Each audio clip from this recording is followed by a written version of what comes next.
At Thanksgiving, my daughter-in-law sneered, "How's it feel to be the man everyone hates?" I set down my glass, smiled, and said, "How's it feel to know you're homeless starting today?" The room froze, her cruelty exposed, my patience shattered. Before we continue, please subscribe to the channel and let us know where you are listening in the comments. The photo frame caught the streetlight as I lifted the trash lid. Corner of silver sticking out between garbage bags, enough to stop me cold on that October evening. I pulled it free, then another, then a whole stack. Wedding photos. Some torn clean through, others with cracked glass, spider webbing across faces I'd memorized 40 years ago. Lottie had thrown away 30 years like garbage. I stood in my Scottsdale driveway, holding pieces of my first marriage, my late wife's smile frozen behind broken glass. This wasn't carelessness. The photos had been in the spare bedroom closet, top shelf, behind boxes. Someone climbed up there, pulled them down, decided they belonged in the trash. I carried them inside. The living room Lottie had redecorated last month stared back. All whites and grays, everything soft and modern. The painting I'd hung of the Phoenix skyline, gone. The bookshelf I'd built from salvaged firehouse oak, replaced. Even the coffee table where Ethan used to do homework had vanished, swapped for glass that looked like it might shatter if you breathed wrong. I walked to my bedroom, the only space in this house still holding pieces of who I was. 5 years ago, when Ethan's wife died in that car accident, I'd wanted to help. Give him and Lottie, his new bride, a fresh start. So I signed over the deed to this house, bought with firefighters' pay and 32 years of overtime. Kept lifetime residence rights. It was in the papers. But I never thought I'd need to defend those rights, not from my own son. I wanted to help them start their life. Instead, I ended mine. Next morning, Lottie was at the kitchen counter when I came in for breakfast. She watched me pull eggs from the refrigerator, lips pressed thin. "Maybe you should eat less, Otis." She stirred her coffee with deliberate slowness. "At your age, metabolism slows down. You don't burn calories like you used to." Ethan sat at the table, scrolling through his phone. Didn't look up. Didn't say a word. Just let her comment hang there like smoke from a fire I was supposed to pretend I couldn't smell. I cracked 3 eggs into the pan anyway. 32 years cooking breakfast for firehouse crews of 20. And I was supposed to take dietary advice from someone whose idea of cooking was reheating takeout. "Just trying to help," she added, voice dripping with something that wasn't concern. I ate standing at the counter, left my plate in the sink, walked back to my room without a word. 3 days later, I needed groceries. Safeway on Shea Boulevard was quiet that afternoon. I was comparing coffee prices when I heard my name. "Otis, how's retirement treating you?" Marcus Robertson stood there with a shopping basket, same bright smile he'd had at Station 7. He'd left the department 5 years before I did, moved into property appraisal. "Marcus, good to see you. You look," he paused, "you look like you're carrying weight that isn't yours to carry." The comment landed harder than it should have. Marcus had always been the observant one, noticing when someone's gear was off or their head wasn't in the game. "Everything's fine, just adjusting." Adjusting to what? "You earned your piece, man. 32 years, you should be fishing or traveling." He set his basket down, gave me full attention. "What's really going on?" I almost told him. Almost let truth spill out right there between coffee and cereal.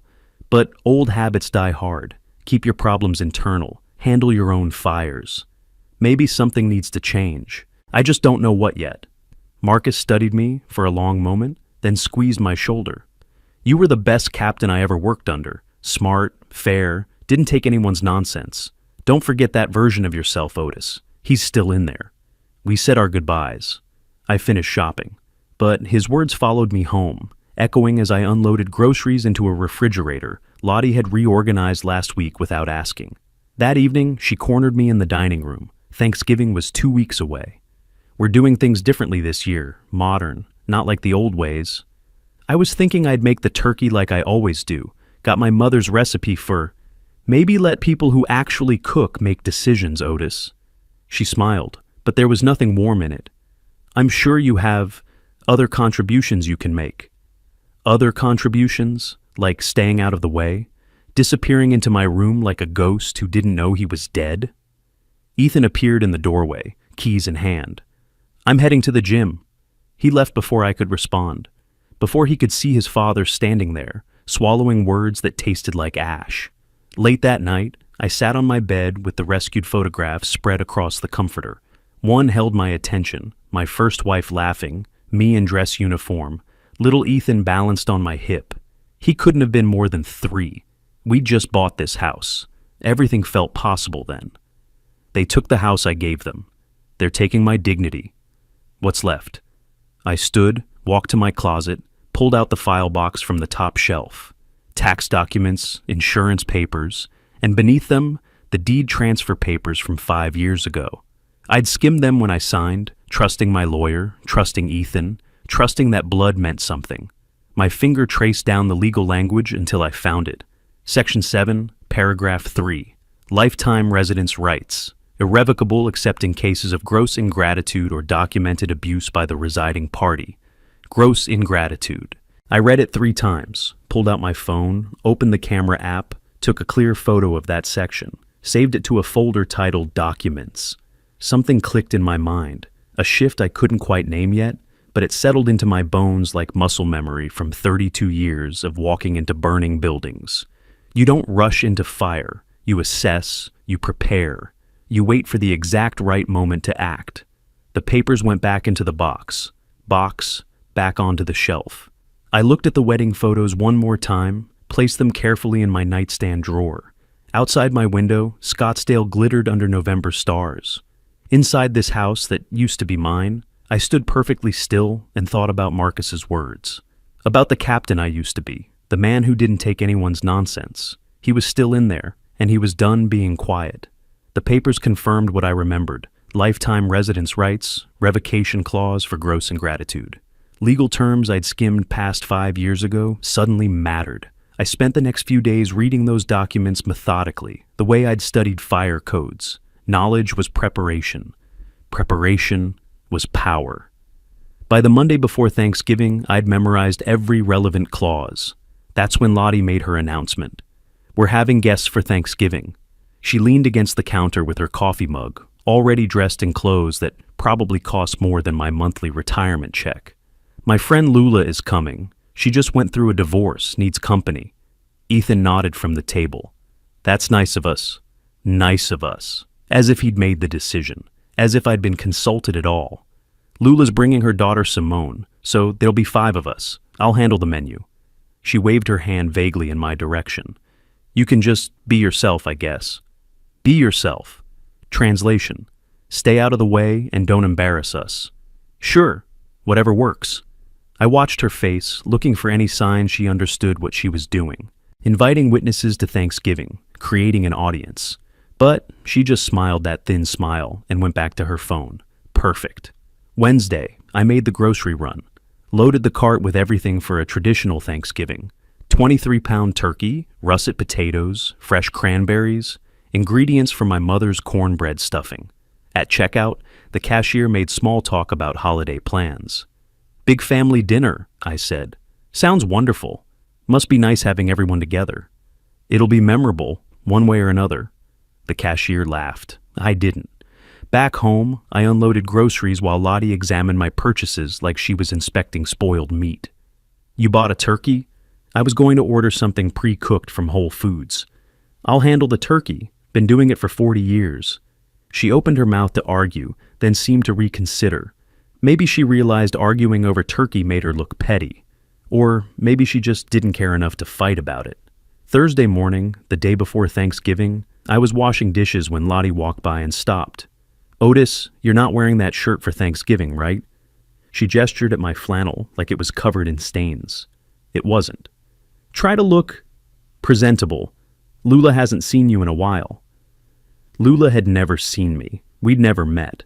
But pointing that out would have been arguing, and I wasn't interested in arguing. I was interested in watching, noting, building my case one small indignity at a time. I'll find something appropriate. Thanks. She actually sounded relieved, like I'd agreed to do her a favor instead of just existing in my own house without offending her sensibilities. That afternoon, I sat in my recliner reading the newspaper. Ethan walked by my open door, saw me sitting there. Hey, Dad. I looked up. For a second, I thought he might actually come in. Sit down, talk to me like he used to. You need something? No, just saying hey. He lingered another moment, then kept walking. Down the hallway, I heard Lottie call his name, heard his footsteps speed up toward her voice. Evening came. I was in the kitchen microwaving leftovers when I heard Lottie's voice from the living room. She was on the phone, not trying very hard to keep quiet. No, it'll be fine. He won't cause problems. He never does. Pause. Laughter. Honestly, Lula, I think he's clinging to this house because he's got nothing else. Pathetic, really. I stood there with my meal cooling on the counter. Through the doorway, I could see her pacing, phone pressed to her ear. She had no idea I was standing there. No idea I could hear every word. Simone will love it, though. The house is gorgeous since we redid everything. Getting rid of all that old man aesthetic really opened up the space. More laughter. Yeah, exactly. Anyway, see you tomorrow around 4. Can't wait. She hung up, walked right past the kitchen without glancing in. Didn't see me standing in the shadows, didn't know I'd heard her truth. The contempt she carried, but usually dressed up in passive-aggressive comments. Now I'd heard it naked and clear. Pathetic. Clinging. Old man aesthetic. I carried my food to my room, closed the door, sat on my bed. The wedding photos in my nightstand seemed to stare through the wood. I pulled out the deed papers again. Read Section 7, Paragraph 3. One more time. Gross ingratitude. Documented abuse. The words felt different now, heavier with purpose. My phone sat on the nightstand. I picked it up, opened the voice memo app, pressed record. November 27th. One day before Thanksgiving. Lottie just told her friend Lula that I'm pathetic and clinging to this house because I have nothing else. She said getting rid of my aesthetic opened up the space. This is the same house I signed over to them 5 years ago, when Ethan needed help. I stopped recording, saved the file, labeled it with the date. Then I set my alarm for 5 in the morning. Turkey needed to go in early. Thanksgiving morning arrived cold and clear. I was up before the alarm, moving through the dark kitchen with practiced efficiency. Turkey went into the oven at 5:30. Potatoes peeled by 6. Cornbread mixed, and in the pan by 6:45. I moved through the recipes like muscle memory. Each step precise, each measurement exact. Lottie appeared around 9, already dressed, makeup perfect. She watched me work without speaking. Smells good. Try not to dry it out. Even compliments carried barbs. It'll be perfect. Not defensive, just stating fact. Ethan came down at 10, poured coffee, asked if I needed help. Lottie answered before I could. He's fine. Come look at the table settings I ordered. They disappeared into the dining room. I heard their voices, light and easy, planning where people would sit. Nobody asked where I'd be sitting. Nobody seemed to consider I'd want to say. I checked the turkey. Golden brown skin, internal temperature right on target. The kitchen smelled like every Thanksgiving from my childhood. My mother's recipes coming together the way they always had. Outside this kitchen, everything had changed. But in here, for these few hours, I was still the man who'd fed crews of hungry firefighters. Still the man who knew exactly what he was doing. By noon, the house shifted into performance mode. Lottie wiped surfaces already clean. Ethan vacuumed the living room for the 3rd time. They moved around me like I was furniture, occasionally offering tight smiles, but no actual conversation. I finished the last of the sides, green beans with almonds, roasted Brussels sprouts, sweet potato casserole, and began setting them on the counter to cool. Turkey would come out in 30 minutes. Guests were arriving at 4. 6 hours from now, Lula and her daughter would sit at my table in my house and watch Lottie treat me like something she'd tolerated long enough. 6 hours from now, they'd be witnesses. I washed my hands, dried them on a towel, looked out the window over the sink. The desert stretched out beyond our neighborhood, all browns and muted greens under pale blue sky. Beautiful and harsh at the same time, unforgiving to those who didn't respect it. Something my first captain at Station 7 used to say came back to me. Fire doesn't care about your intentions. It only responds to your actions. I turned from the window, checked the turkey one more time, began arranging serving dishes. Behind me, I heard Lottie and Ethan laughing about something in the other room. Easy, careless laughter from people who had no idea what dinner might bring. I didn't know exactly what would happen either, but I was ready for it. Whatever it was, whatever line got crossed next. The timer on the oven beeped. I pulled the turkey out. Perfect, golden, exactly as it should be. Set it on the counter to rest. My guests would arrive soon, my witnesses. And then we'd see what Thanksgiving really meant in this house. The doorbell rang at exactly 4 o'clock. I was in the kitchen, making final adjustments to the Brussels sprouts, when I heard Lottie's footsteps rush to the door. Her voice carried through the house, too bright, too eager. "Lula, you look amazing!" Air kisses, laughter, the shuffle of people entering, coats being taken, exclamations about how gorgeous the house looked. I stayed in the kitchen, wiping my hands on a towel, giving them their moment. "Brad, Jennifer, come in, come in." More voices. I hadn't known Brad and Jennifer were coming. 2 more witnesses to whatever Lottie had planned. I walked into the living room. Lula stood by the new white sofa, mid-30s, expensively dressed, confident smile. Brad and Jennifer, younger couple, looked around with appropriate admiration for the redecorated space. Lottie turned, saw me, and her smile shifted into something sharp. "And this is Otis." Pause. "Thank you, Otis, for letting us use your kitchen in our house." Emphasis on our house. The guests' laughter came a beat too late, uncertain. They sensed the edge but didn't acknowledge it. "My pleasure," I said. "Dinner's almost ready." I didn't correct her, just noted the claim of possession, the public declaration. First shot fired. We moved to the dining room. The table I'd set that morning looked perfect. White plates, polished silver, autumn centerpiece. Lottie accepted compliments with gracious nods, as if she'd done the work herself. The seating told its own story. Lottie at the head of the table, Ethan to her right. Me at the opposite end, physically distanced. Guests arranged on the sides, Lula and Brad on one side, Jennifer on the other. An empty chair beside me emphasized my isolation. I brought out the turkey on its platter. 23 pounds of golden perfection. Set it before me at the far end and began carving. The knife was sharp. My hands were steady. "Looks perfect," Brad said, watching me work. "You've done this before." "Otis has lots of time for cooking now," Lottie said before I could respond. Retirement. The word came out like unemployment, like I was filling empty days instead of having earned rest after 3 decades of walking into burning buildings. I carved the turkey, passed plates down the table. Everyone served themselves from the dishes I'd prepared. The meal began with small talk. Jennifer asked polite questions about the neighborhood. Lula praised the cranberry sauce. Then Jennifer turned to me. "Lottie mentioned you were a firefighter. That must have been rewarding work." 32 years, I said. "Started in 1988, Station 7 on McDowell Road." "Did you have any memorable rescues?" I felt myself warming to the memory. "In 1995, we got a call about an apartment fire near downtown. 4th floor, fully involved when we arrived. Family of 4 trapped." "Otis!" Lottie's voice cut through like a blade. "Nobody wants to hear stories from 30 years ago. We're trying to have a modern conversation." Silence around the table. Forks stopped moving. Brad cleared his throat. "Actually, it sounds interesting." "Trust me," Lottie said, firm. "We've heard them all." Ethan stared at his plate, said nothing. Didn't even look up. I set down my fork, picked up my water glass, took a drink. Second shot. Public silencing. Noted. The conversation shifted to Lottie's online boutique business. She came alive, talking about social media marketing, Gen Z shopping habits, TikTok trends. Her hands moved as she spoke, wine sloshing slightly in her glass. "You're so ahead of the curve," Lula said, leaning in.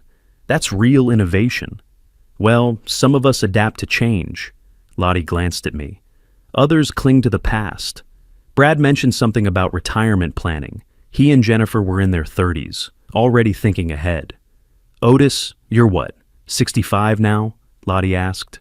"That's the age people usually downsize, right?" 64. "Close enough. Point stands." Lula jumped in, helpful. "My parents moved to a senior community at 65. They love it, said they're not getting in anyone's way anymore." Getting in anyone's way. The emphasis was clear. Jennifer looked uncomfortable, but said nothing. Ethan refilled his wine glass for the 3rd time, still silent. They were building a narrative, making my presence here seem unreasonable, unnatural, making me the problem. "This house is perfect for a young family," Lula said, looking around. 3 bedrooms, right?" "Yes," Lottie said. Though really we only have 2 bedrooms available. One is occupied, meaning my room, the one I slept in the house I'd given them. Oh, you're planning to expand the family? Eventually, when we have the space. Lottie's smile was thin. When things change. Direct implication. I was blocking their life plans, standing in the way of their future children. Brad trying to be helpful. Retirees often find smaller places easier to manage anyway. Less upkeep, you know? Piling on, though maybe he didn't realize it. I cut another piece of turkey, chewed slowly. Every word was being documented in my mind, every witness noted. The conversation drifted to finances. The wine was flowing freely now, loosening tongues. Lula asked Ethan about his work at the car dealership. It's good, commission-based, so it varies month to month. Translation: unstable income. The reason they needed my house in the first place. At least you have family support, right? Jennifer said. We're independent, Lottie said quickly. We don't rely on anyone. She paused, took another sip of wine. Though I suppose pensions must be nice. Guaranteed income for doing nothing? She looked at me. I earned that pension, I said, quiet, factual. 32 years. Of course you did. Lottie waved her hand. We're just saying some people need to live more, modestly, match their actual contribution to society. Lottie, Ethan finally spoke. What? I'm just making conversation. Dinner plates were being cleared. I stood up, gathering dishes. I'll get dessert. Made pumpkin pie this morning. I walked toward the kitchen. Behind me, voices continued, lower now. They thought I was out of earshot. The kitchen was adjacent to the dining room, separated only by an open archway. I could hear everything. Just a little longer, Lottie's voice. What do you mean? Lula asked. Give it time. He'll realize he doesn't belong here. He'll leave on his own. Lula's laugh was sharp. You really think? He has to. This is our house, our life. He's just left over from before. I stood frozen in the kitchen doorway, pie in my hands. Not anger, something colder than that. This wasn't thoughtlessness, it was strategy. They were actively waiting for me to disappear. I walked back in with the pie, set it on the table, expression neutral. That looks good, Lottie said. Try not to let it get soggy. Still criticizing. Even the dessert. I cut slices, served everyone. Returned to my seat at the far end of the table. The meal was perfect, turkey moist. Sides seasoned exactly right. Everything I'd planned for. Everything I'd paid for. In my house, at my table. Feeding people who wanted me gone. Lottie reached for her wine glass, her fourth of the evening. I watched her hand shake slightly as she lifted it. She drank. Set the glass down harder than necessary. The base clinked against the plate beneath it. You know what? Lottie said, her words slightly looser now, wine softened. We never talk about the real issue here. Ethan shifted in his chair. Maybe we should. The utility bills, she continued, ignoring him. 3 months behind. 3 months, Otis. I looked up from my pie. You told me you were handling the bills. With what money? Your contribution barely covers groceries. My contribution, I said slowly, is living in a house I signed over to your husband. That was the agreement. I pay for my food. You handle the house expenses. The house expenses? She laughed, sharp and brittle. You mean the mortgage we don't have because you gave us the house? The taxes we pay? The insurance? The maintenance? Her voice rose. You act like you're doing us some favor by existing here. Brad and Jennifer looked at each other.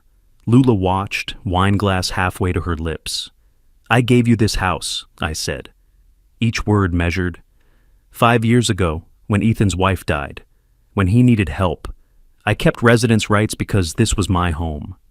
Kept residence rights, Lottie repeated mockingly. You mean you kept control? You can't let go.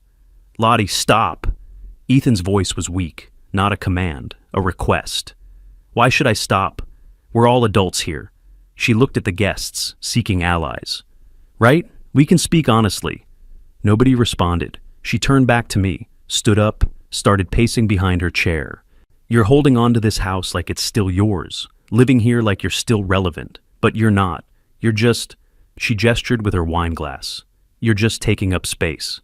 I'm living in my bedroom, I said, calm, staying out of your way, cooking my own meals, paying my share. Your bedroom, she laughed again, wild. You mean the room we need for a nursery, the room that makes this a 2-bedroom house instead of 3, the room that represents everything we can't do because you're here. Ethan stood up. That's enough. Is it? Lottie whirled on him. Is it enough? Because I've been patient, Ethan. Patient for 5 years, waiting for him to understand that we're trying to build a life, but he just keeps existing here, in our space, taking up our air. This was my father's house, Ethan said, but his voice had no strength behind it. Was. Exactly. Was. Lottie turned back to me.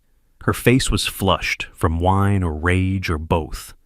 You gave it away. You don't get to haunt it like some... She stopped, searching for words. Some what? I asked quietly. Some lonely old man who has nowhere else to go. The words landed like stones in still water. Ripples of silence spread across the table. Jennifer's fork clattered against her plate. Brad looked at the doorway like he was calculating escape routes. Lula's eyes were wide. I'm not lonely, I said. I'm not old. And I have exactly where I belong. Here. In the house I bought. In the house I gave to my son with the explicit agreement that I could live here for the rest of my life. Agreements change, Lottie said. Situations change. People change. She leaned forward, hands on the back of her chair. You're living in the past, Otis. In your old stories, your old glory days, your old marriage. Everything about you is old. Lottie, please. Ethan tried again. What? What am I supposed to say? That it's fine? That it's normal for a 64-year-old man to live with his son and daughter-in-law? That we should just keep tiptoeing around him, pretending this is working? It was working, I said, until you decided it wasn't. Oh, I decided? Her voice hit a new pitch. I decided to be uncomfortable in my own home. I decided to feel like a guest. I decided to watch you exist here, day after day, reminding me that this house isn't really ours. The house is legally yours, I said. Factual, no emotion. My name isn't on the deed anymore. I simply retained the right to live here. That was the agreement we all signed. Retain the right, she mimicked. You retained control. That's what you did. You gave us the house but kept the power. I kept a home. You kept a throne. She slammed her hand on the table. Dishes rattled. Wine splashed. You sit here judging us, making us feel like children in the house you so graciously gave us. Do you know how that feels? I know how it feels, I said quietly. To give away everything and still be told I'm taking too much. Lottie stared at me. Her chest heaved. When she spoke again, her voice was lower, more dangerous. Do you know what Ethan said when we met? When I asked about you? She paused. He said his father was a hero, a firefighter, someone who saved people. I waited. But you know what I see? A man who can't save himself, can't save his own relevance, can't accept that his time is over. My time isn't over, isn't it? She leaned closer. When was the last time someone needed you, Otis? Really needed you? When was the last time you mattered to anyone? The table was perfectly silent. Even the guests had stopped pretending to eat. Ethan stood frozen, halfway between sitting and standing, his face pale. Lottie straightened, looked around the table at her audience, then back at me. Do you even think Ethan loves you anymore? The question hung in the air like smoke, like the kind that meant structure was failing, walls about to come down. Ethan didn't speak. I looked at him, my son. The boy I'd raised alone after his mother died, the man I'd given this house to when he was grieving, the man who'd stood silent through every insult Lottie had thrown at me for 5 years. He looked at his plate, not at me, not at her, at his plate. That silence was louder than any answer. I turned back to Lottie. She was watching me, waiting for tears maybe, for anger, for me to break. Instead, I smiled. It wasn't a warm smile, wasn't friendly or forgiving. It was something else entirely, something that started in my chest, where the cold certainty lived and spread across my face like ice forming on a window. Lottie's expression changed, flickered, uncertainty crossing her flushed features. What? She said. What's that look? I didn't answer, just kept smiling as I stood up from my chair at the far end of the table, the end where they'd placed me like an afterthought. Kept smiling as I picked up my water glass and took a slow drink. Lottie took a step back. Otis? Ethan's voice finally found some strength, though it came out uncertain. I set down my glass, looked at each person at the table, Brad and Jennifer, frozen in social horror, Lula, no longer laughing, Ethan, pale and confused, Lottie, her confidence cracking. Then I opened my mouth to speak. The smile stayed. I let the silence stretch another few seconds, let them wonder what it meant. Let Lottie's question hang in the air between us like something toxic. "I don't know, Lottie," I said finally, voice calm, measured. "But I can tell you something I do know." I paused. The room was perfectly still. Even the sound of breathing seemed to have stopped. "I know how it feels to realize that starting today you're homeless." Complete silence. Then Brad let out a nervous laugh, uncertain. He thought it was a comeback, a clever retort to her insult. Lottie's face flickered with confusion. "What?" "You heard me." The smile was gone now, just cold statement of fact. Ethan stood up slowly, hands on the table. "Dad, what are you talking about?" I turned to my son. 5 years ago, I gave you this house. You remember?" He nodded, still uncertain where this was going. But there were conditions in the deed. I kept lifetime residence rights. I looked back at Lottie. "There's another clause. Arizona law allows gift revocation in cases of gross ingratitude from the recipient." The legal terms landed like stones in still water. Lula leaned forward. "What does that mean?" I didn't look away from Lottie. "It means I can take the house back." Lottie laughed. It came out shrill, desperate. "You're bluffing." "I'm not." Ethan's voice went tight. "You can't just... This is our home. It's my house, always has been, legally. I gave you the gift. Tonight, you showed me exactly how much that gift meant to you." I turned back to Lottie. How I should live more modestly. How I take up space. How I cling to things because I have nothing else. Quoting her own words, watching her face pale. And finally, "You asked how it feels to be hated by everyone. That's gross ingratitude. That's grounds for revocation under Arizona Revised Statutes, Section 12-2-451. You can't do this." Lottie's voice had lost its edge. "We have rights. You have 60 days. Arizona law. After I file the official notice tomorrow, you have 60 days to find somewhere else to live." "You're insane." She was screaming now, whine and rage mixing in her voice. "This is because I asked one question. This is because of 5 years of disrespect. Tonight was just the final proof, and you provided witnesses." I gestured toward the guests. "Thank you for inviting them, by the way. Their statements will be useful." Brad stood up fast, chair scraping the floor. "We should go." Jennifer was already gathering her purse, not meeting anyone's eyes. Lula looked at Lottie, then at the door, torn between loyalty and self-preservation. "Yes," I said. "You should all go. Dinner's over." They moved quickly, mumbled awkward goodbyes that nobody answered. The front door opened and closed. Car engines started in the driveway. We stood there, 3 of us. The remains of Thanksgiving dinner spread across the table I'd set that morning. "Dad, please." Ethan's voice cracked. "Let's talk about this. You're upset. I understand. I'm not upset. I'm done. This is my home, my life. You can't just... I gave you a home. You let her treat me like I was nothing." I looked at him directly. "You said nothing, did nothing. 5 years of watching it happen. 5 years of choosing her comfort over my dignity. I know I should have, but please, not like this." "Exactly like this." Lottie's rage had broken into something rawer. Tears streamed down her face. "We'll fight this. You can't take our house. It's not your house. It never was. And yes, I can." She sobbed. Ethan tried to calm her, tried to reason with me, tried to find some angle that would make this not real. "I'm going to my room," I said. "I have calls to make in the morning." I walked away mid-sentence. Behind me, Ethan called out, "Dad, wait." I didn't turn around, walked down the hallway to my bedroom, closed the door. For the first time in 5 years, I locked it. Through the door, I could hear Lottie's crying, Ethan's voice trying to soothe her, trying to make sense of what just happened. I sat on the edge of my bed, looked at my hands. They were steady. I should have felt guilty, should have felt doubt, should have felt something other than what I felt. Relief, pure, clean relief.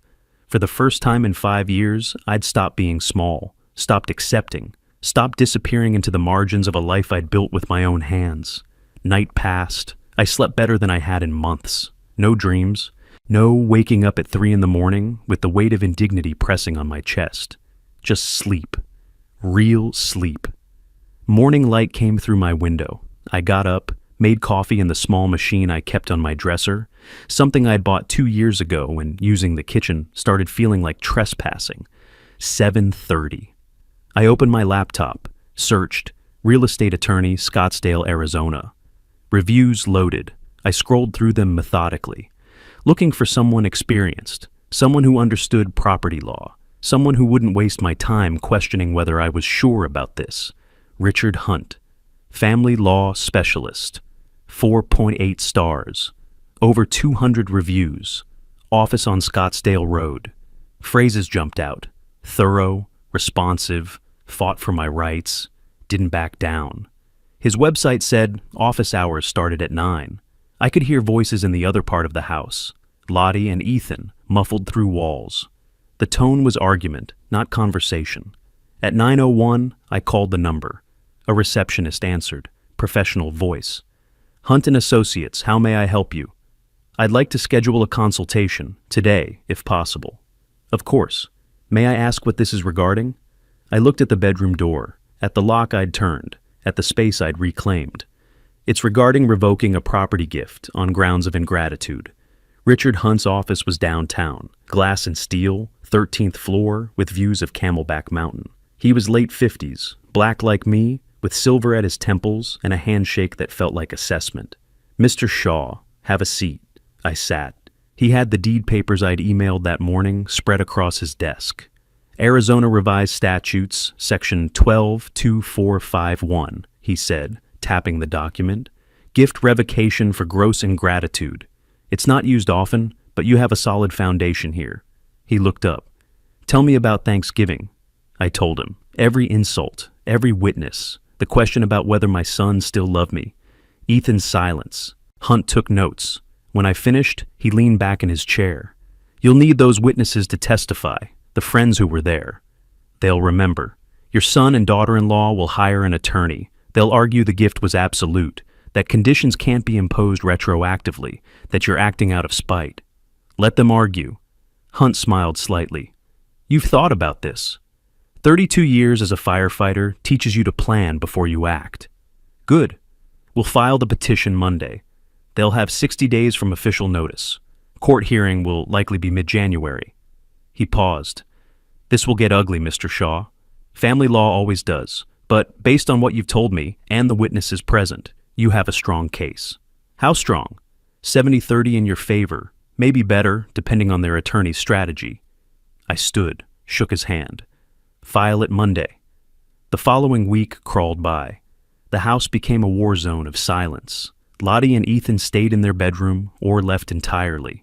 We didn't speak, didn't make eye contact. I cooked my meals, they cooked theirs. We existed in the same space like opposing magnets. By mid-December, Lottie had hired an attorney, Elena Torres, her parents' money, funding the $8,500 retainer. Hunt told me over the phone. She's good, he said, but she's working with weaker material. That same week, I discovered Lottie's social media campaign. A friend from the firehouse sent me a screenshot. Lottie had posted on 3 platforms, painting herself as the victim. Cruel father-in-law stealing our home, gave us house then changed his mind. Heartless elder taking back gift out of spite. The comments were predictable. Outrage, sympathy, calls for family counseling. I didn't respond, didn't engage, just forwarded everything to Hunt. Document it, he said, but don't react publicly. Let her words speak for themselves. I did more than document. I started going through 5 years of financial records, looking for anything useful. Found something interesting in year 3. Lottie had started a small online boutique. Never mentioned it, never reported the income. I called an accountant friend, casual inquiry about online business taxes. If she's making sales and not reporting, that's tax evasion, he said. Small scale probably. But the IRS doesn't care about scale. I thought about that. Thought about justice and fairness, and people who took without giving. Then I went to the library, used their public computer, created a temporary email address, filed an anonymous tip with the IRS, included screenshots of Lottie's business page, sale records I'd found in her email account. She'd left her laptop open one night. And approximate income calculations. The IRS doesn't move fast, but they move, and they don't forget. Christmas came and went without celebration. Ethan tried once to talk to me, cornered me in a grocery store parking lot 3 days after. Dad, please, can we sit down, talk this through? What's there to talk through? You're my father. I love you. I made mistakes, I know, but taking our home, it's too much. I gave you a home. You made it uninhabitable for me. Lottie was frustrated. She meant every word. You know it. I know it. I looked at him. And you let her say them for 5 years. You chose her comfort over my dignity every single time. I know I should have, but please, not like this. Exactly like this. Lottie's rage had broken into something raw. Tears streamed down her face. We'll fight this. You can't take our house. It's not your house. It never was. And yes, I can. She sobbed. Ethan tried to calm her, tried to reason with me, tried to find some angle that would make this not real. I'm going to my room, I said. I have calls to make in the morning. I walked away mid-sentence. Behind me, Ethan called out, Dad, wait. I didn't turn around, walked down the hallway to my bedroom, closed the door. For the first time in 5 years, I locked it. Through the door, I could hear Lottie's crying, Ethan's voice trying to soothe her, trying to make sense of what just happened. I sat on the edge of my bed, looked at my hands. They were steady. I should have felt guilty, should have felt doubt, should have felt something other than what I felt. Relief. Pure, clean relief. For the first time in 5 years, I'd stopped being small, stopped accepting, stopped disappearing into the margins of a life I'd built with my own hands. Night passed. I slept better than I had in months. No dreams, no waking up at 3 a.m. with the weight of indignity pressing on my chest. Just sleep. Real sleep. Morning light came through my window. I got up, made coffee in the small machine I kept on my dresser, something I'd bought 2 years ago when using the kitchen started feeling like trespassing. 7:30. I opened my laptop, searched. Real estate attorney, Scottsdale, Arizona. Reviews loaded. I scrolled through them methodically, looking for someone experienced, someone who understood property law, someone who wouldn't waste my time questioning whether I was sure about this. Richard Hunt, family law specialist, 4.8 stars, over 200 reviews, office on Scottsdale Road. Phrases jumped out: thorough, responsive, fought for my rights, didn't back down. His website said office hours started at 9. I could hear voices in the other part of the house, Lottie and Ethan, muffled through walls. The tone was argument, not conversation. At 9:01, I called the number. A receptionist answered, professional voice. Hunt and Associates, how may I help you? I'd like to schedule a consultation, today, if possible. Of course. May I ask what this is regarding? I looked at the bedroom door, at the lock I'd turned, at the space I'd reclaimed. It's regarding revoking a property gift on grounds of ingratitude. Richard Hunt's office was downtown, glass and steel, 13th floor, with views of Camelback Mountain. He was late 50s, black like me, with silver at his temples and a handshake that felt like assessment. Mr. Shaw, have a seat. I sat. He had the deed papers I'd emailed that morning spread across his desk. Arizona Revised Statutes, Section 122451, he said, tapping the document. Gift revocation for gross ingratitude. It's not used often, but you have a solid foundation here. He looked up. Tell me about Thanksgiving, I told him. Every insult, every witness. The question about whether my son still loved me. Ethan's silence. Hunt took notes. When I finished, he leaned back in his chair. You'll need those witnesses to testify, the friends who were there. They'll remember. Your son and daughter-in-law will hire an attorney. They'll argue the gift was absolute, that conditions can't be imposed retroactively, that you're acting out of spite. Let them argue. Hunt smiled slightly. You've thought about this. 32 years as a firefighter teaches you to plan before you act. Good. We'll file the petition Monday. They'll have 60 days from official notice. Court hearing will likely be mid-January. He paused. This will get ugly, Mr. Shaw. Family law always does, But based on what you've told me and the witnesses present, you have a strong case. How strong? 70-30 in your favor, maybe better, depending on their attorney's strategy. I stood, shook his hand. File it Monday. The following week crawled by. The house became a war zone of silence. Lottie and Ethan stayed in their bedroom or left entirely. We didn't speak, didn't make eye contact. I cooked my meals, they cooked theirs. We existed in the same space like opposing magnets. By mid-December, Lottie had hired an attorney, Elena Torres, her parents' money, funding the $8,500 retainer. Hunt told me over the phone. She's good, he said, but she's working with weaker material. That same week, I discovered Lottie's social media campaign. A friend from the firehouse sent me a screenshot. Lottie had posted on 3 platforms, painting herself as the victim. Cruel father-in-law stealing our home, gave us house then changed his mind, heartless elder taking back gift out of spite. The comments were predictable, outrage, sympathy, calls for family counseling. I didn't respond, didn't engage, just forwarded everything to Hunt. Document it, he said, but don't react publicly. Let her words speak for themselves. I did more than document. I started going through 5 years of financial records, looking for anything useful. Found something interesting in year 3. Lottie had started a small online boutique, never mentioned it, never reported the income. I called an accountant friend, casual inquiry about online business taxes. If she's making sales and not reporting, that's tax evasion, he said. Small scale, probably. But the IRS doesn't care about scale. I thought about that. Thought about justice and fairness and people who took without giving. Then I went to the library, used their public computer, created a temporary email address, filed an anonymous tip with the IRS, included screenshots of Lottie's business page, sale records I'd found in her email account. She'd left her laptop open one night, and approximate income calculations. The IRS doesn't move fast, but they move and they don't forget. Christmas came and went without celebration. Ethan tried once to talk to me, cornered me in a grocery store parking lot 3 days after. Dad, please, can we sit down, talk this through? What's there to talk through? You're my father. I love you. I made mistakes, I know, but this taking our home, it's too much. I gave you a home. You made it uninhabitable for me. Lottie was frustrated. She meant every word. You know it. I know it. I looked at him. And you let her say them for 5 years. You chose her comfort over my dignity every single time. I'm choosing her now too.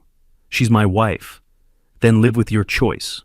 I walked away, got in my car, drove home, still my home, for now, still legally theirs, but not for long.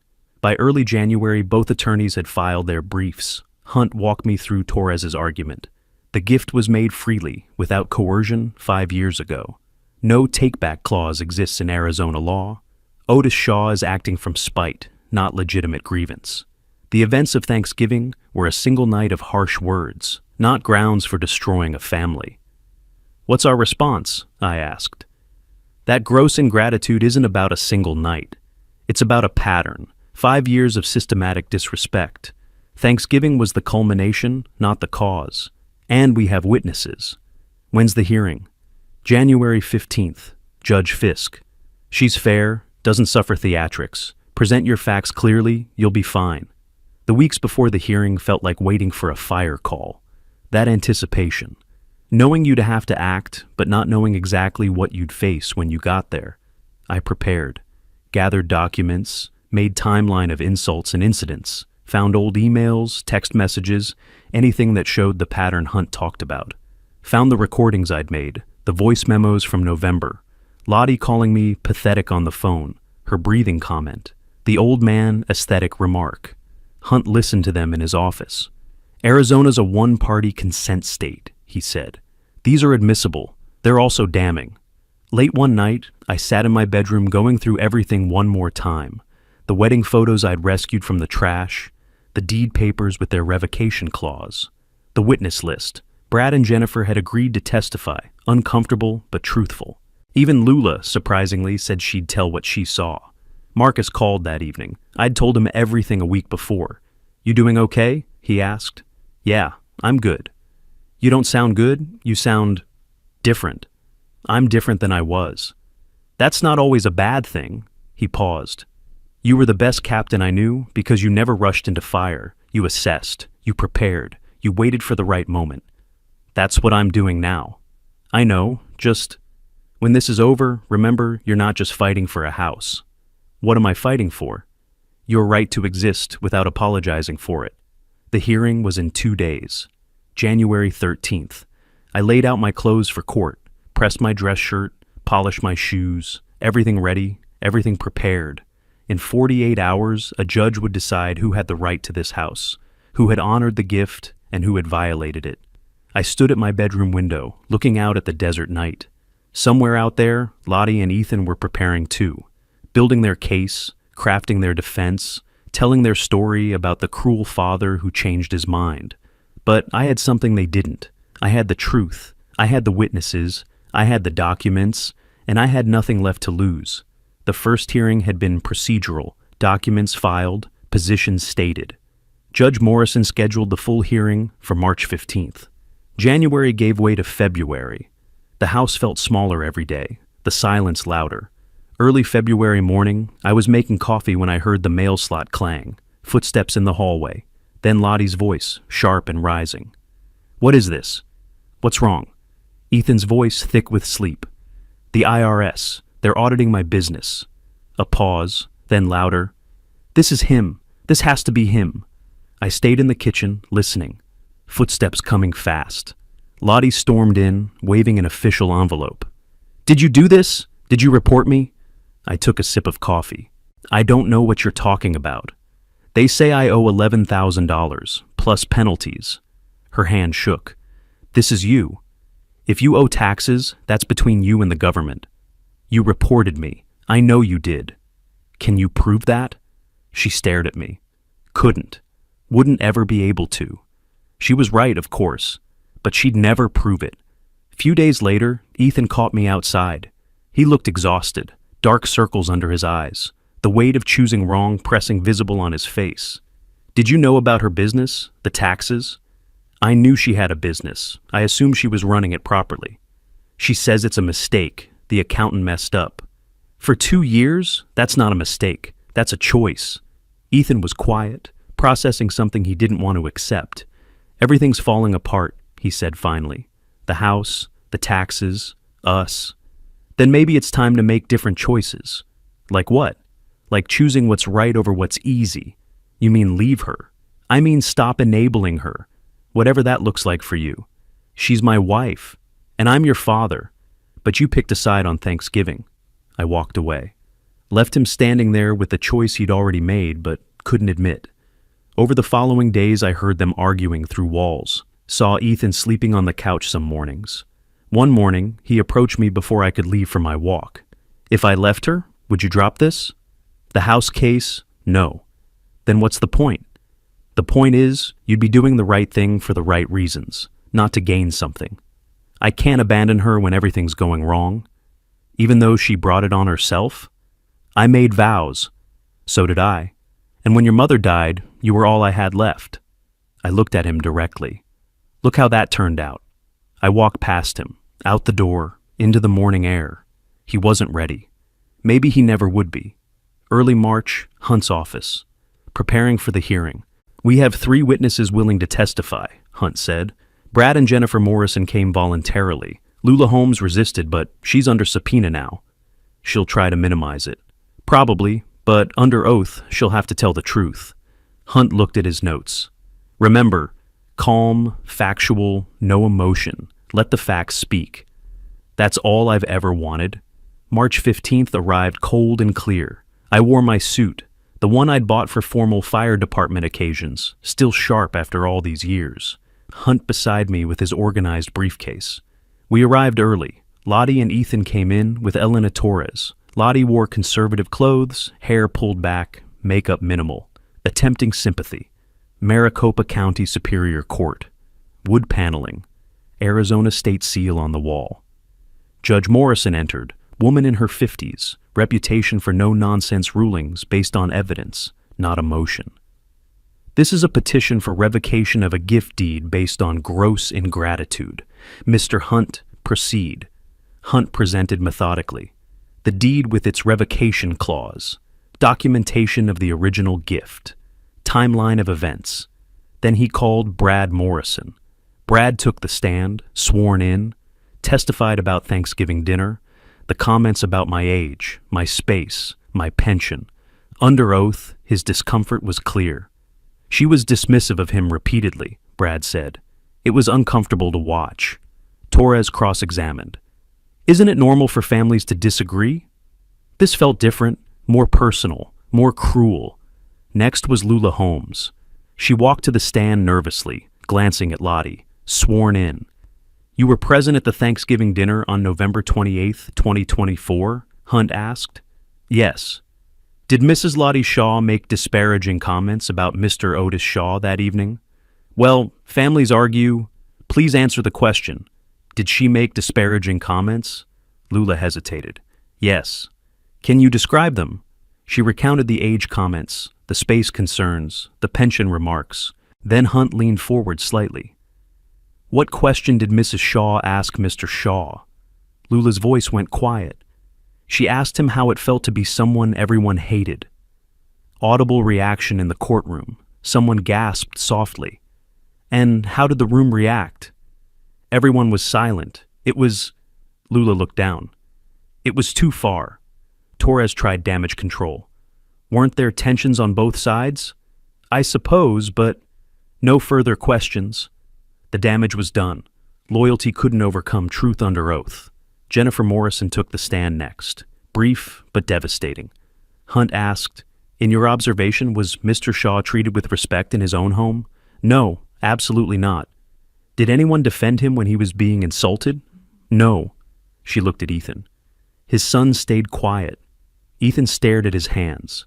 Judge Morrison reviewed the documents, the testimony, the timeline. Finally, she spoke. I've heard testimony establishing a clear pattern of disrespect.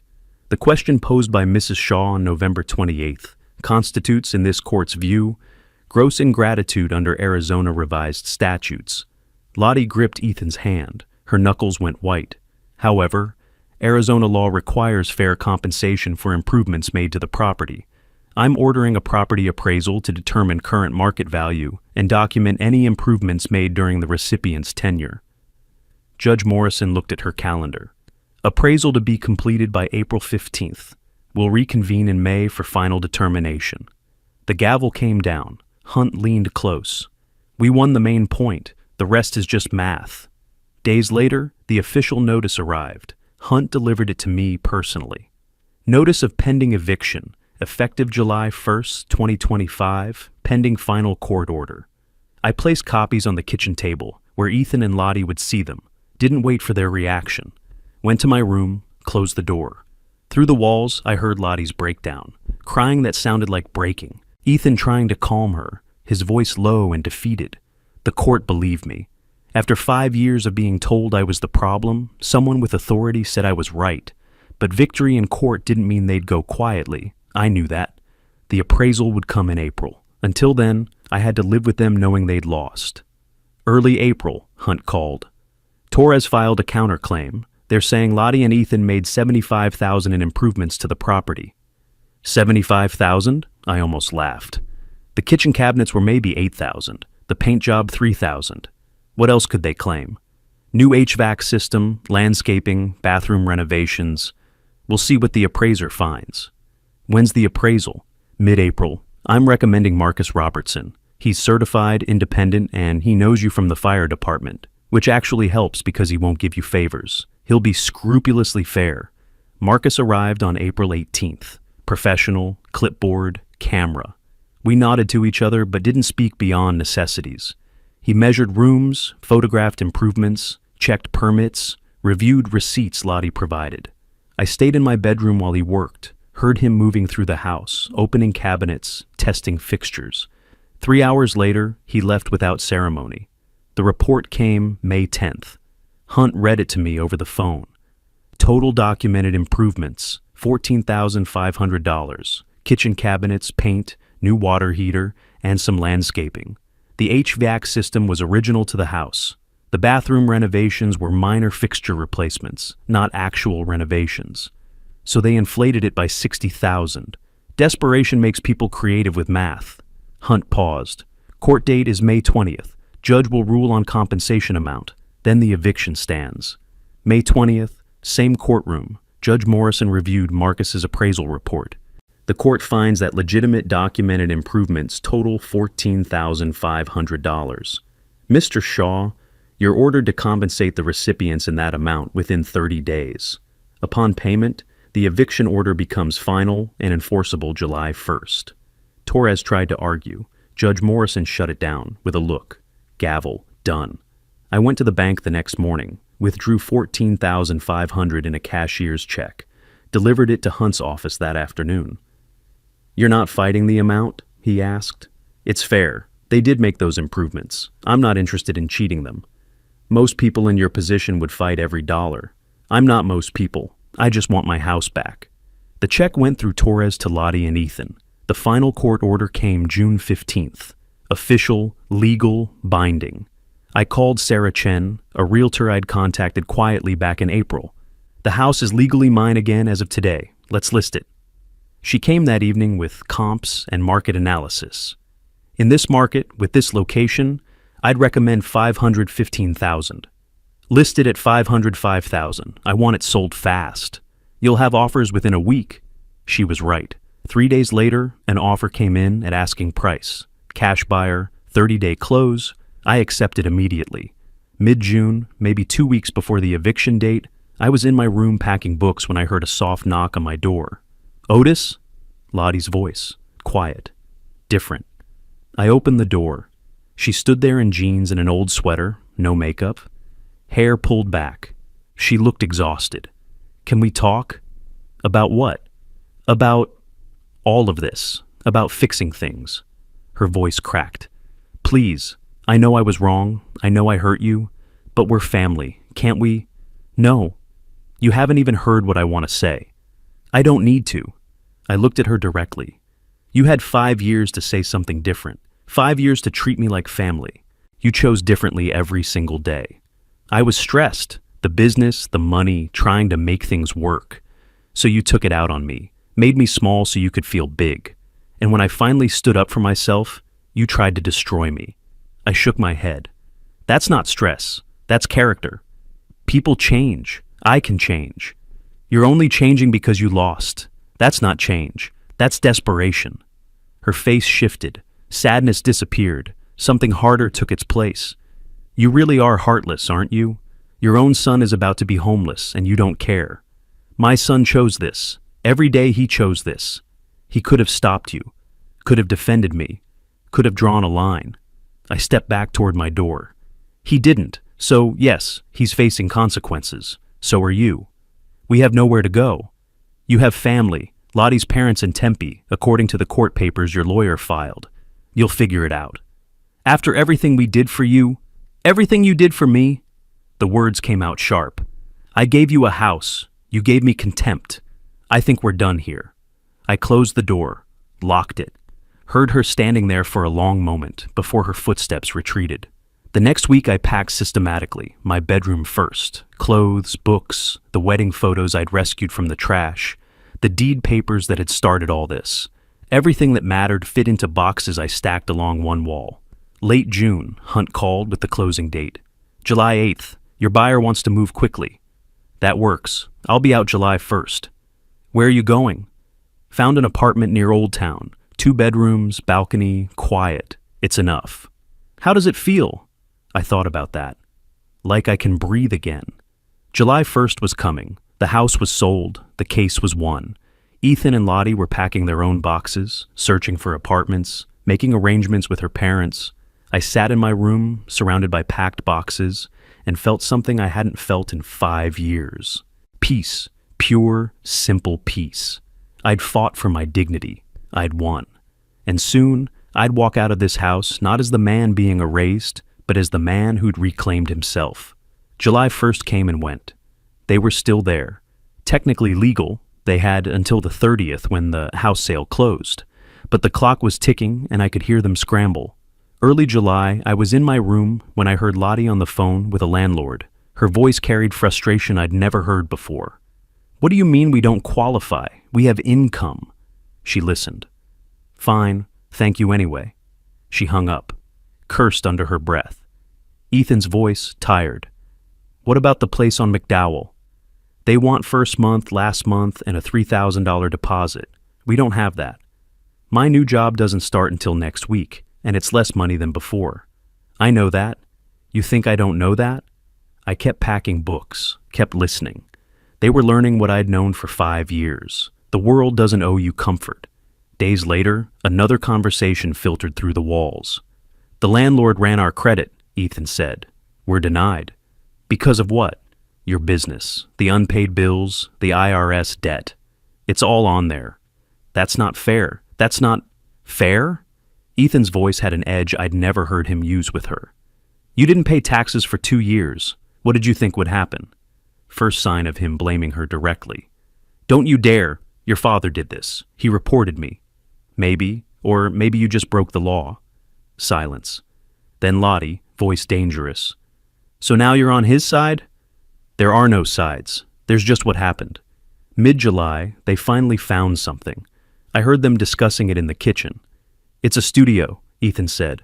400 square feet. It's awful. It's in a terrible neighborhood. It's what we can afford, $1,650 a month. They'll take us. $1,650 for a closet. We had a whole house. We had his house. There's a difference. I can't believe you're, stating facts? We're broke, Lottie. The IRS wants almost $19,000. I lost my job. You lost yours. This is where we are. A studio for $1,650. In my house, they'd paid $0. And still complained. Late July, I heard Lottie on the phone with her mother, her voice pleading. Mom, please, just a loan, $10,000. We'll pay you back. Pause. I know about the taxes, but... Another pause. So you're just going to let us be homeless? Your own daughter? Her voice broke. Fine, don't help. See if I ever speak to you again. She slammed the phone down, started crying. Ethan tried to comfort her. Maybe if you explained, they don't care. Nobody cares. We're alone in this. We did this to ourselves. Shut up. Just shut up. Ethan had lost his car sales job in June.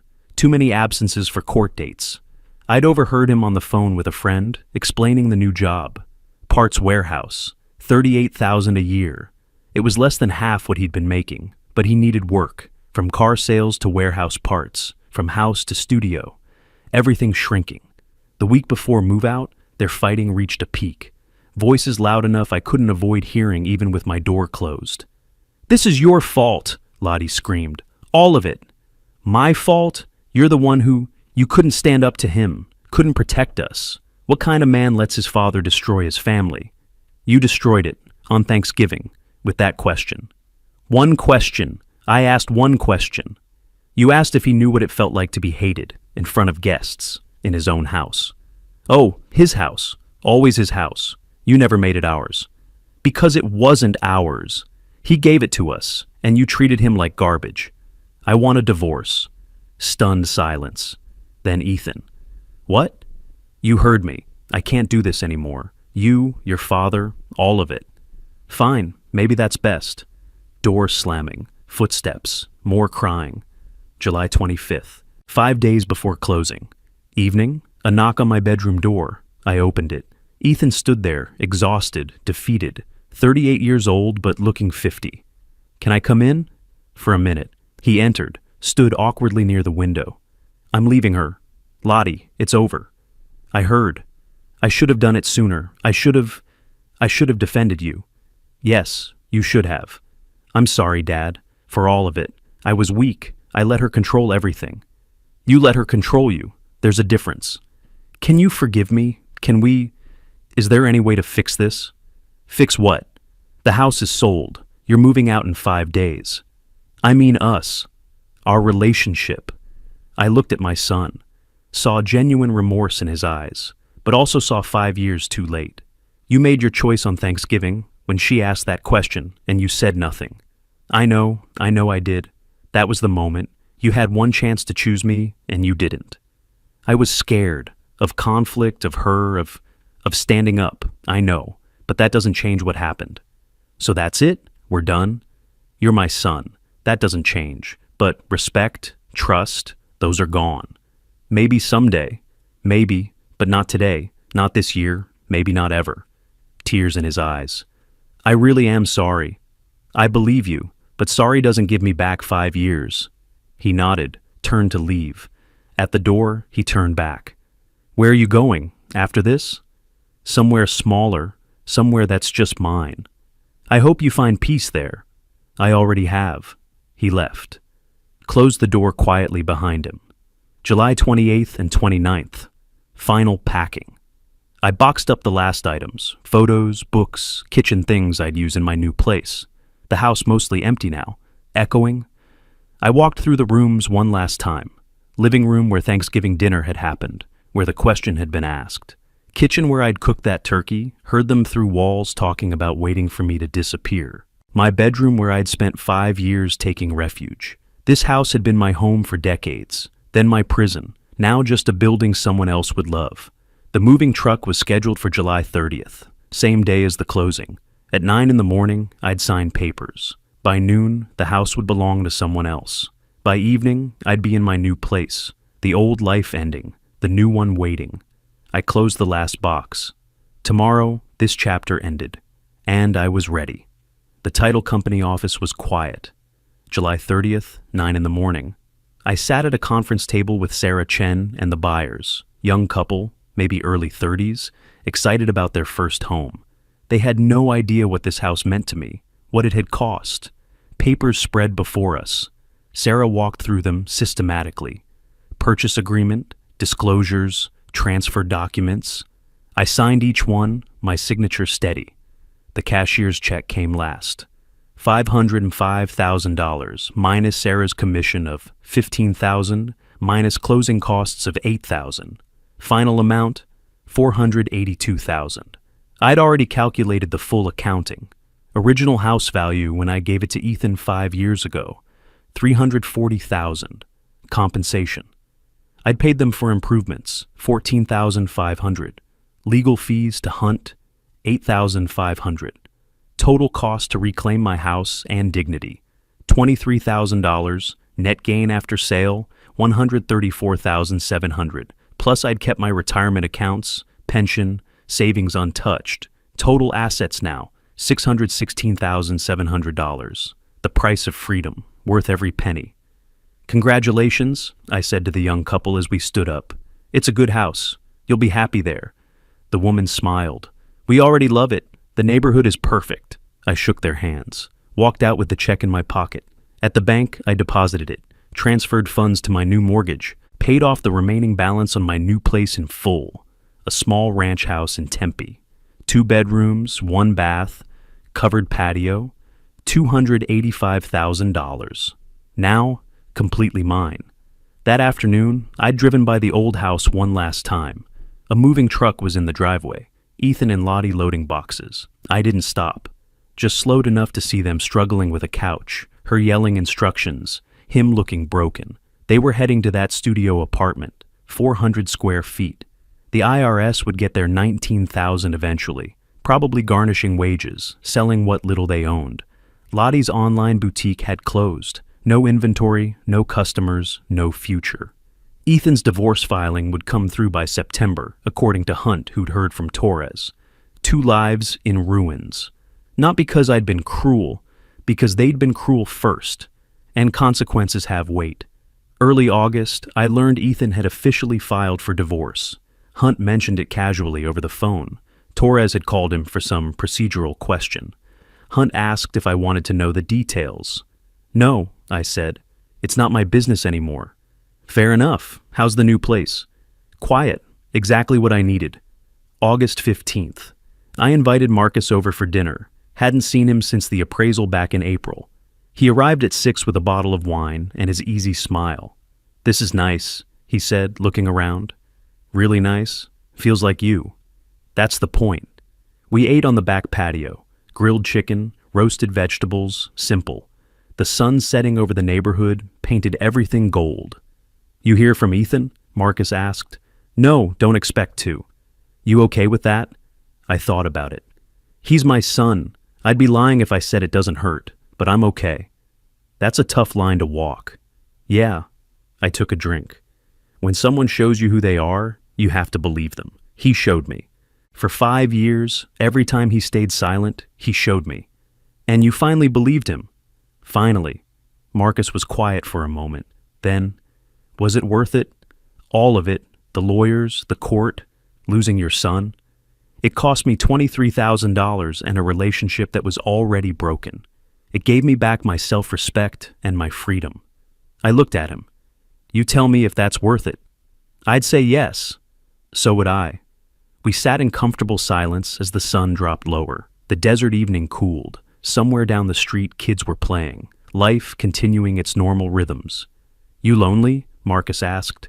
Sometimes, but I'm not disrespected. Not small, not invisible. I'm free. I smiled slightly. Loneliness I can handle. What I couldn't handle was being treated like I didn't matter in my own life. Fair trade then. Yeah, fair trade.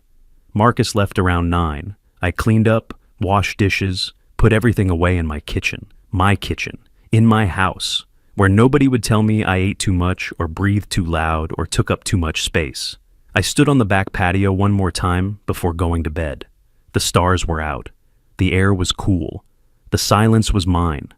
I thought about that Thanksgiving question, how it felt to be someone everyone hated. Now I knew a better question. How did it feel to be free? It felt like this, like standing in my own space, owing nothing to anyone, answering to no one, like sleeping without tension, like cooking breakfast without criticism, like existing without apologizing for it. It felt expensive. It felt lonely sometimes. It felt hard-won. It felt like peace. I'd given up trying to make Ethan understand. Maybe someday he would, maybe not. Either way, I'd done what I needed to do. Stood up, spoke up, took back what was mine. Tomorrow I'd wake up in my house, make my coffee, read my newspaper, live my life on my terms. The old Otis, the one who tolerated disrespect because family was supposed to be forever, was gone. The new Otis knew better, knew that family meant nothing without respect, that love required action, not just words. I'd learned it the hard way, but I'd learned it, and that made all the difference. I went inside, locked my door, in my house, in my life, turned off the lights, and slept like a man with nothing left to prove. If you like this story, please like this video, subscribe to the channel, and share your impressions of this story in the comments. To listen to the next story, click on the box on the left. Thank you for watching.